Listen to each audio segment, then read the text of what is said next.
Assalamualaikum warahmatullahi wabarakatuh. Jumpa lagi dengan saya Gusti Pati. Mugia Rahayu Sagung Dumadi Sampurasun Sampurasun Sampurasun.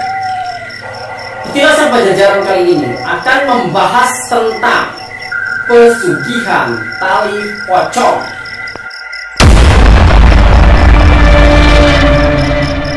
Ternyata di zaman modern seperti ini masih saja ada orang yang menjalani pesugihan lewat ritual-ritual tertentu dengan alih-alih berdagang bubur ayam.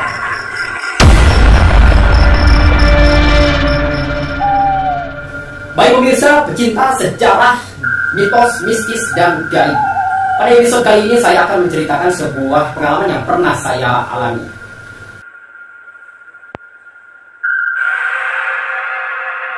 Pada saat itu saya terima telepon dari sahabat saya. Halo, assalamualaikum, Kang Gusti. Saya jawab, iya, waalaikumsalam. Kang, bisa tolong datang ke rumah saya nggak? Gitu kan. Saya pikir ada apa, gitu kan. Akhirnya saya meluncur ke rumah teman saya itu karena saya rasa ini kayaknya di telepon itu kayaknya cara dia menelpon saya itu kayaknya simpel banget, dan saya anggap biasanya kalau misalkan dia telepon dengan sesimpel itu biasanya ada hal-hal yang memang benar-benar penting banget gitu, dan nggak boleh saya abaikan. Akhirnya saya meluncur ke rumah teman saya. Nah, sesampainya di rumah teman saya, dia menceritakan bahwa dia habis beli salah satu gerobak second, yaitu gerobak bubur ayam.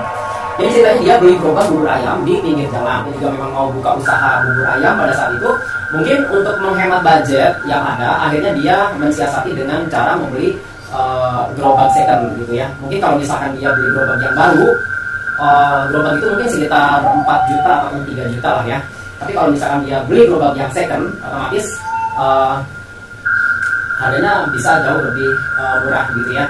Cuman ya resikonya ya namanya juga gerobak second lah ya gitu. Apalagi gerobak yang pada saat itu dia beli memang gerobak yang udah sekitar 2 tahun nggak dipakai ya. Jadi di pinggir jalan, berdebu, kotor gitu seperti itu.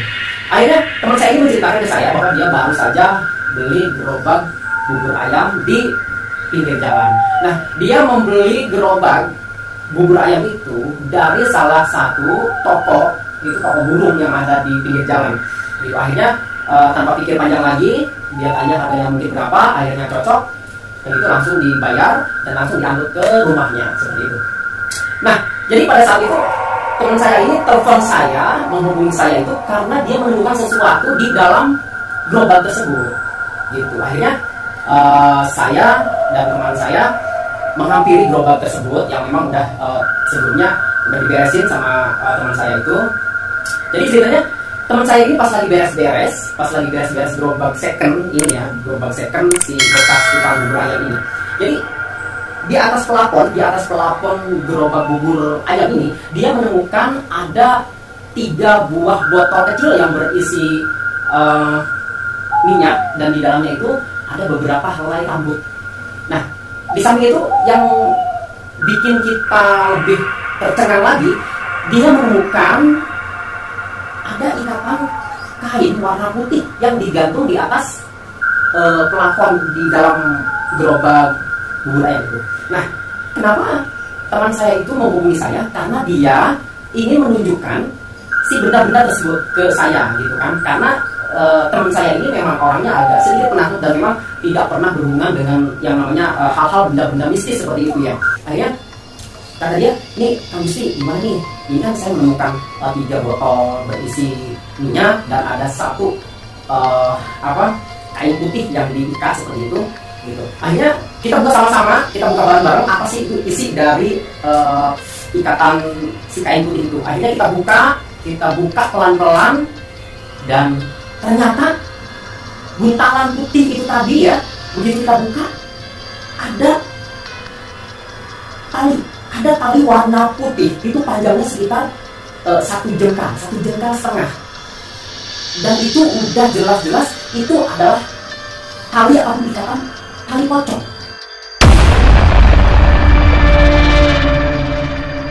Yang biasa digunakan sama mayat untuk membungkus mayat gitu. Jadi kita kaget, oh berarti pedagang bubur ayam yang sebelumnya menggunakan gerobak ini, itu dia menggunakan pesugihan tali pocong.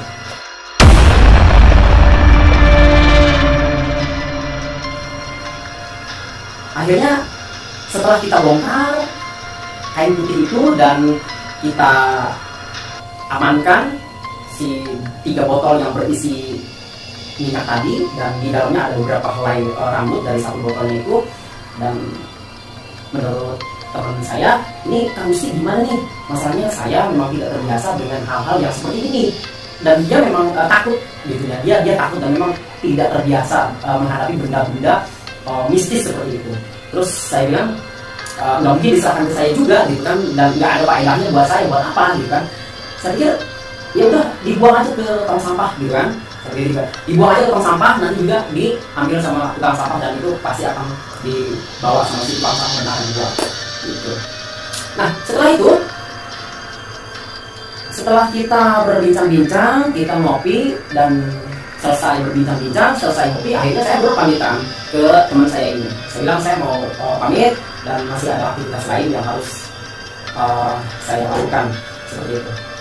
Namun malamnya, setelah saya dari rumah teman saya ini, malamnya kemudian saya bermimpi didatangi sama seseorang, dan dia meminta agar kain ataupun tali pocongnya itu dikembalikan.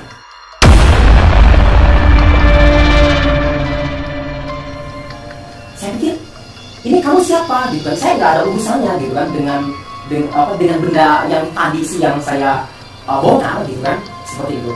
Pokoknya saya nggak mau tahu, tolong kembalikan, itu hak saya, itu milik saya. Jadi di dalam mimpi saya seperti itu. Oke, akhirnya keesokan harinya saya datang lagi ke rumah teman saya ini. Saya bilang, setelah kejadian kemarin kita membongkar kain putih yang isinya adalah tali pocong itu,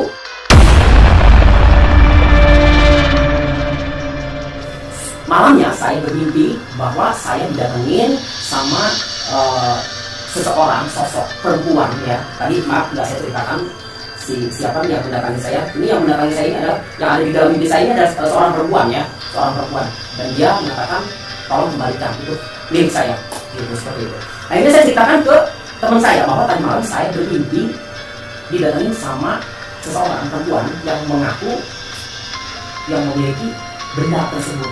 Tolong kembalikan, itu milik saya, itu hak saya gitu. Jadi mungkin si tali pocong ini adalah tali pocong yang memang dicuri sama si pelaku gitu. Dan memang biasanya kalau misalkan tali pocong ini dilakukan untuk ritual pesugihan, itu caranya adalah dengan mencuri tali pocong tersebut gitu. Makanya jangan aneh kalau misalkan kita pernah dengar ada berita bahwa ada makam yang dibongkar, itu adalah pelaku dari pencurian tali pocong tersebut yang biasa digunakan untuk acara-acara ritual pesugihan, untuk digunakan untuk pelet dan ilmu kekebalan.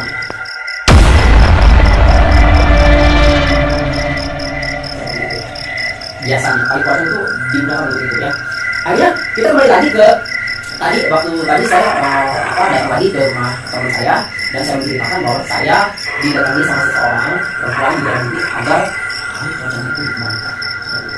Begitu saya cerita sama teman saya, ternyata tadi malam pun dia memang bermimpi yang sama seperti yang ada di dalam mimpi saya. Dia pun bercerita ke saya bahwa tadi malam dia pun bermimpi didatangi sama seseorang itu agar benda tali pocong itu dikembalikan.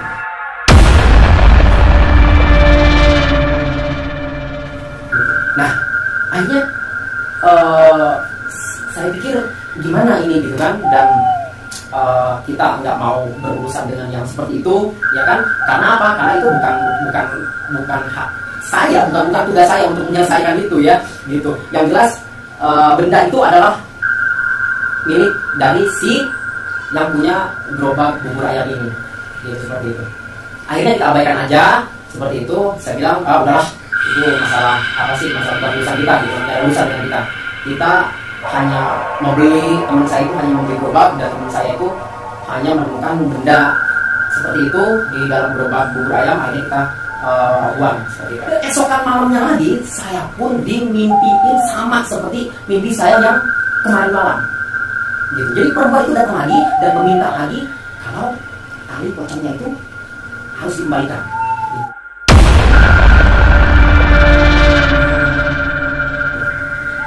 Dan saya udah jawab di mimpi itu bukan hak saya untuk mengembalikan karena nggak ada urusannya dengan saya.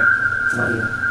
Nah, akhirnya keesokan harinya saya kembali lagi ke rumah teman saya dan menceritakan lagi bahwa tadi malam saya dimimpiin lagi sama perempuan yang tadi meminta tali pocongnya agar dikembalikan.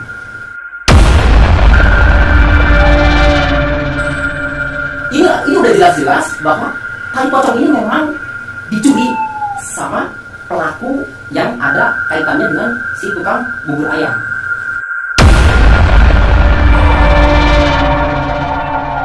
Baik para pecinta sejarah, misteri, gaib, mitos, dan mistis, saya Gusti Pati. Assalamualaikum warahmatullahi wabarakatuh. Mugia rahayu sagung dumadi, sampurasul, sampurasul, sampurasul.